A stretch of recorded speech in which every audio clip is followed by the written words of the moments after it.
You know, being here with you brings back a flood of memories. I remember the first time I arrived on campus as an incoming law student in the fall of 1969, wearing my bell-bottoms, driving a beat-up old car with a mattress tied to the roof. I had no idea what to expect. And now, to be honest, I had had some trouble making up my mind between Yale and Harvard law schools. Then one day, while we were still in that period of decision-making, I was invited to a cocktail party at Harvard for potentially incoming law students, where I met a famous law professor. A friend of mine, a male law student, introduced me to this famous law professor. I mean, truly, big three-piece suit, watch chain. And my friend said, Professor, this is Hillary Rodham. She's trying to decide whether to come here next year or sign up with our closest competitor. Now, the great man gave me a cool, dismissive look and said, well, first of all, we don't have any close competitors. And secondly, we don't need any more women at Harvard. Now, I was leaning toward Yale anyway, but that pretty much sealed the deal. And when I came to Yale, I was one of 27 women out of 235 law students. It was the first year women were admitted to the college. And as that first class of women prepared to graduate 4 years later, the New York Times reported on Yale's foray into coeducation, noting that the women, quote, worked harder and got somewhat better grades than the 940 men graduating with them, a fact, they went on to say, that some of the men apparently found threatening. Well, I was shocked.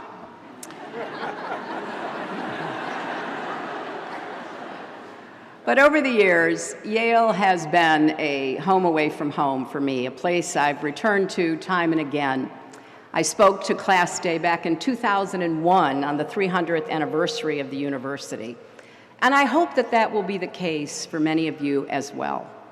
This school has been responsible for some of my most treasured friends and colleagues, people like Jake Sullivan and Harold Coe, and I've watched some of you grow up, like Rebecca Shaw, who's graduating today, and you'll hear from shortly. And I've been honored to serve over the last year or two, working with some of the Yale Law School faculty, including the new dean, Heather Gerken. Now, Yale grads, many of whom are also here today, have worked for me in the United States Senate, the State Department, on my presidential campaigns, and I have been so well served. I have a very dedicated campaign intern here graduating, David Scheimer, the class of 2018. But I have to confess, of all the formative experiences I had at Yale, perhaps none was more significant than the day during my second year when I was cutting through what was then the student lounge with some friends. And I saw this tall, handsome guy with a beard who looked like a Viking. I said to my friend, well, who is that? And she said, well, that's Bill Clinton. He's from Arkansas, and that's all he ever talks about. And then, as if on cue, I hear him saying, and not only that, we grow the biggest watermelons in the world. And I was like, who is this person? But, you know, he kept looking at me, and I kept looking back. And so we were in the law library one night. I was studying.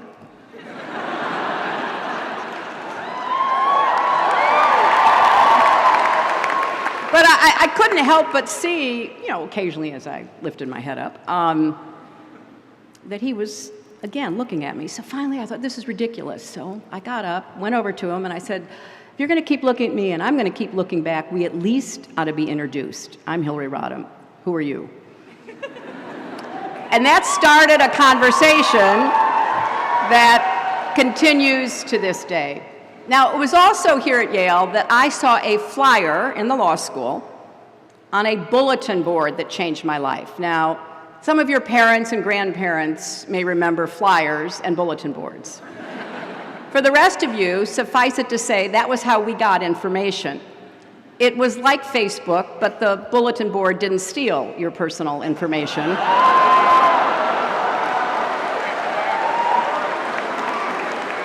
So, one day, I saw a note about a woman named Marian Wright Edelman, a Yale Law School graduate, civil rights activist, who would go on to found the Children's Defense Fund. Marian was coming back to campus to give a lecture. I went. I was captivated to hear her talk about using her Yale education to create a Head Start program in rural Mississippi. And I wound up working for her that summer, and the experience opened my eyes to the ways that the law can protect children or come up short. Because like many of you, I learned just as much outside the four walls of the classroom as I did sitting in a lecture hall. And I discovered a passion that has animated my life and my work ever since. Now, a lot has changed since I was here. In 2019, Yale will celebrate the 50th anniversary of the matriculation of women at the college and the 150th anniversary of the first women graduate students at Yale. And I heard that Yale officially changed the term freshman to first year. I also heard, amazingly, that the Duke's men and the Whiffenpoofs have started welcoming women. Now, as for my long-lost Whiffs audition tape, I have buried it so deep, not even WikiLeaks will be able to find it. Because if you thought my emails were scandalous, you should hear my singing voice.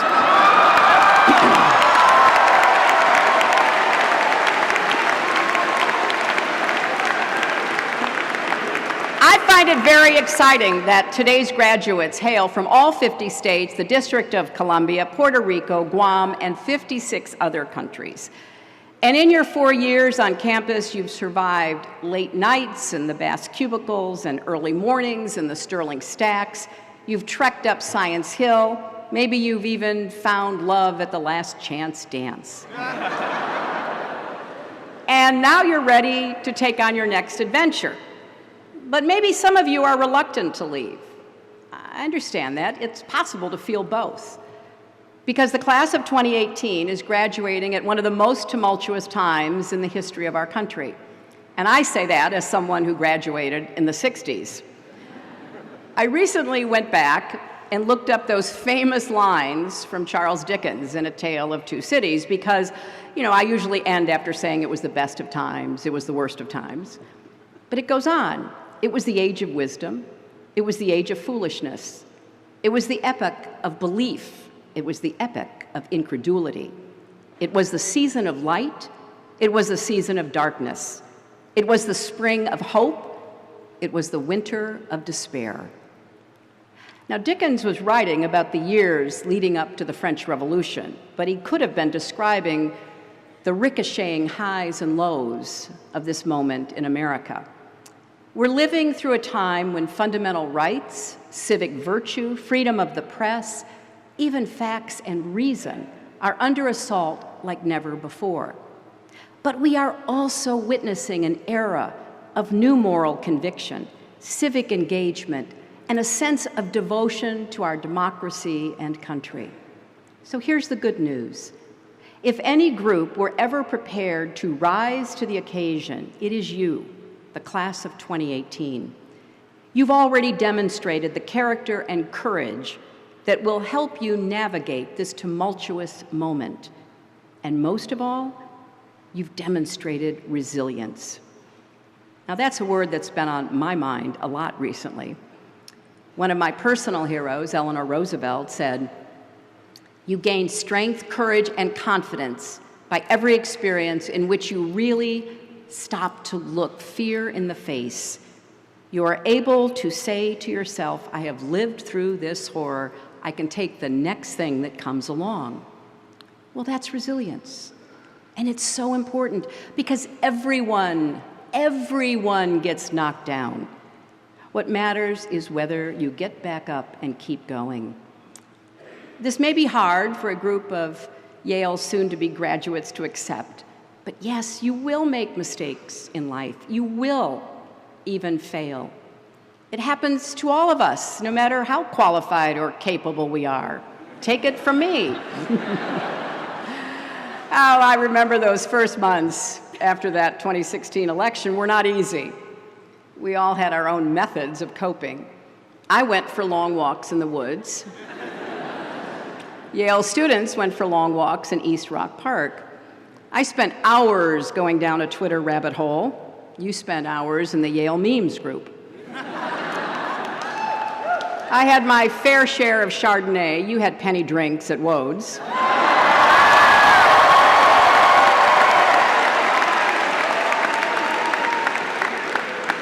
I practiced yoga and alternate nostril breathing. You took psych and the good life.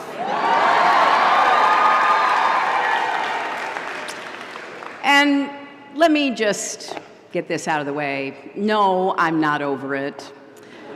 I still think about the 2016 election. I still regret the mistakes I made. I still think, though, that understanding what happened in such a weird and wild election in American history will help us defend our democracy in the future. Whether you're right, left, center, Republican, Democrat, independent, vegetarian, whatever. We all have a stake in that. So today, as a person, I'm okay, but as an American, I'm concerned. You know, personal resilience is important, but it's not the only form of resilience we need right now. We also need community resilience. That's something that this class has embodied during your time on campus. Literally at times, like in the March of Resilience your sophomore year. It was the biggest demonstration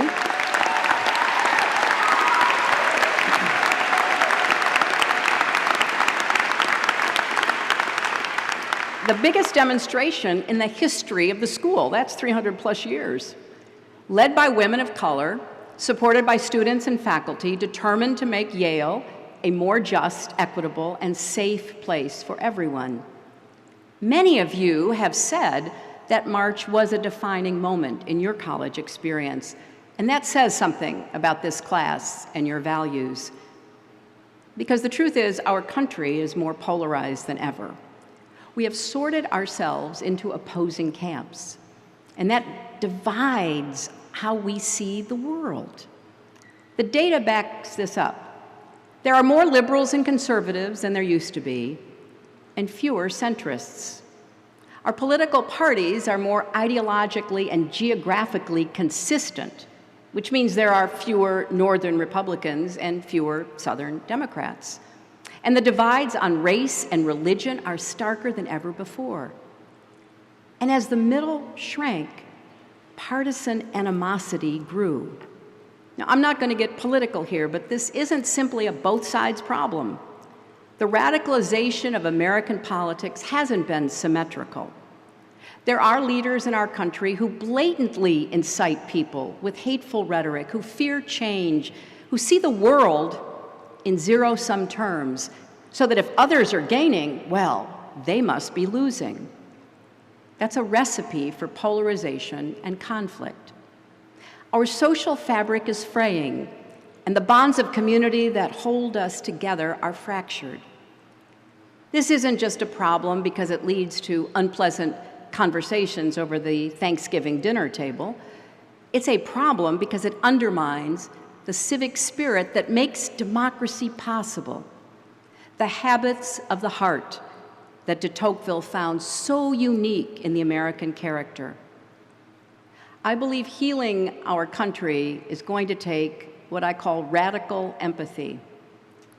As hard as it is, this is a moment to reach across divides of race, class, and politics, to try to see the world through the eyes of people very different from ourselves, and to return to rational debate, to find a way to disagree without being disagreeable, to try to recapture a sense of community and common humanity. When we think about politics and judge our leaders, we can't just ask, am I better off than I was 2 years or 4 years ago? We have to ask, are we all better off? Are we as a country better, stronger, and fairer? That's something you've done here at Yale. You've learned that you don't need to be an immigrant to be outraged when a classmate's father, a human being who contributes to his family and his country, is unjustly deported.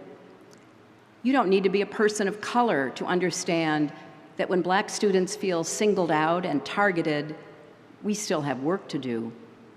And you don't need to experience gun violence to know that when a teenager in Texas who just survived a mass shooting says she's not surprised by what happened at her school because, and I quote, "I've always felt like eventually it was going to happen here too."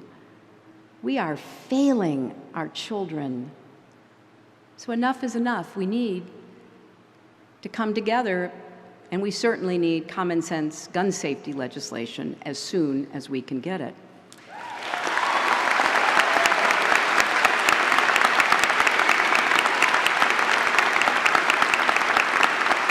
Now, empathy should not only be at the center of our individual lives, our families, and our communities, it should be at the center of our public life, our policies, and our politics. I know we don't always think of politics and empathy as going hand in hand, but they can, and more than that, they must. As former Secretary Madeleine Albright writes in her terrific new book, Fascism, A Warning, she says, "This generosity of spirit, this caring about others and about the proposition that we are all created equal, is the single most effective antidote to the self-centered moral numbness that allows fascism to thrive." And of course, Madeleine had personal experience fleeing the Nazis in Czechoslovakia as a baby, returning after the war, fleeing the communists as a young girl. Now that brings me to one more form of resilience that's been on my mind over the last year, democratic resilience. In 1787, after the Constitutional Convention in Philadelphia, Benjamin Franklin, who, by the way, received an honorary degree from Yale, was asked by a woman in the street outside Independence Hall, "Well, doctor, what have we got, a republic or a monarchy?" And Franklin answered, "A republic, if you can keep it." Right now, we're living through a full-fledged crisis in our democracy. Now, there are not tanks in the streets, but what's happening right now goes to the heart of who we are as a nation. And I say this not as a Democrat who lost an election, but as an American afraid of losing a country. There are certain things that are so essential they should transcend politics. Waging a war on the rule of law and a free press, delegitimizing elections, perpetrating shameless corruption, and rejecting the idea that our leaders should be public servants undermines our national unity. And attacking truth and reason, evidence and facts should alarm us all. You and your parents have just paid for a first-class, world-class education. And as Yale history professor Timothy Snyder writes in his book on tyranny, to abandon facts is to abandon freedom. If nothing is true, then no one can criticize power because there is no basis upon which to do so. If nothing is true, then all is spectacle. I think Professor Snyder, both in that book and in his new one, The Road to Unfreedom, is sounding the alarm as loudly as he can.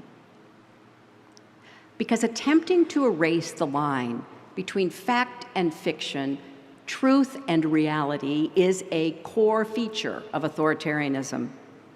The goal is to make us question logic and reason and to sow mistrust toward exactly the people we need to rely on: our leaders, the press, experts who seek to guide public policy based on evidence, even ourselves. Just this week, former Secretary of State Rex Tillerson said, "If our leaders seek to conceal the truth or we as people become accepting of alternative realities that are no longer grounded in facts, then we as American citizens are on a pathway to relinquishing our freedom. Perhaps a tad late, but he's absolutely right. So how do we build democratic resilience? I think it starts with standing up for truth, facts, and reason, not just in the classroom and on campus, but every day in our lives. It means speaking out about the vital role of higher education in our society to create opportunity and equality. It means calling out actual fake news when we see it, and supporting brave journalists and their reporting, maybe even by subscribing to a newspaper. Now, most of all, as obvious as it seems, it means voting in every election, not just the presidential ones. So yes, these are challenging times for America, but we've come through challenging times before. You know, I think back to the night Barack Obama was elected president. Many of us, so many of us were jubilant. Even I, who had once hoped to beat him, was ecstatic. It was such a hopeful moment. And yet in some ways, this moment feels even more hopeful, because this is a battle-hardened hope, tempered by loss and clear-eyed about the stakes. We are standing up to policies that hurt people. We are standing up for all people being treated with dignity. We are doing the work to translate those feelings into action. And the fact that some days it is really hard to keep at it just makes it that much more remarkable that so many of us are, in fact, keeping at it. It's not easy to wade back into the fight every day, but we're doing it. And that's why I am optimistic, because of how unbelievably tough Americans are proving to be. I've encountered lots of people in recent months who give me hope. The Parkland students who endured unthinkable tragedy and have responded with courage and resolve.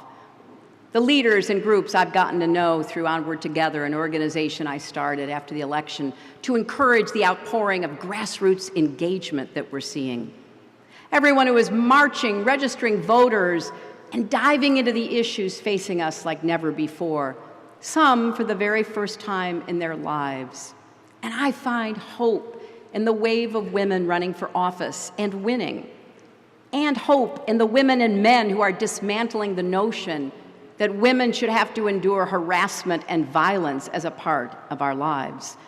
So we have a long way to go. There are many fights to fight, and more seem to arise every day. It will take work to keep up the pressure, to stay vigilant, to neither close our eyes nor numb our hearts or throw up our hands and say, someone else take over from here.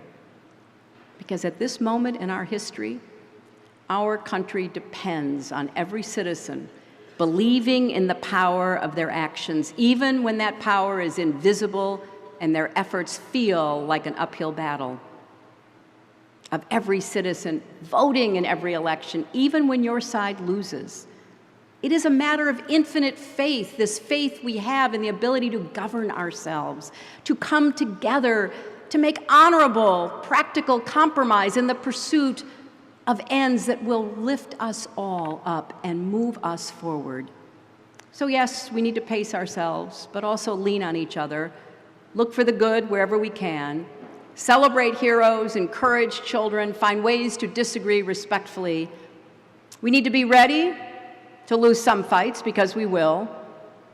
As John McCain recently reminded us, no just cause is futile, even if it's lost. What matters is to keep going, no matter what, keep going. The Yale you're graduating from is very different from the Yale I graduated from. It's different even from the Yale that welcomed you 4 years ago. 4 years ago, not one of Yale's colleges was named after a woman.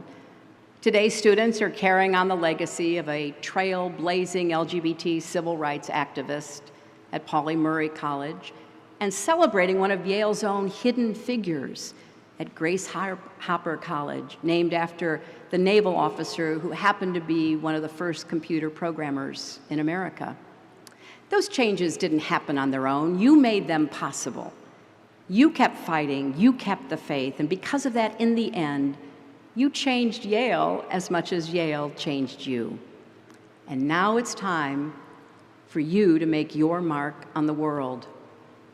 I know the best for you, for Yale, and for America is yet to come, and you each will have a role to play and a contribution to make. Thank you, and congratulations to the class of 2018.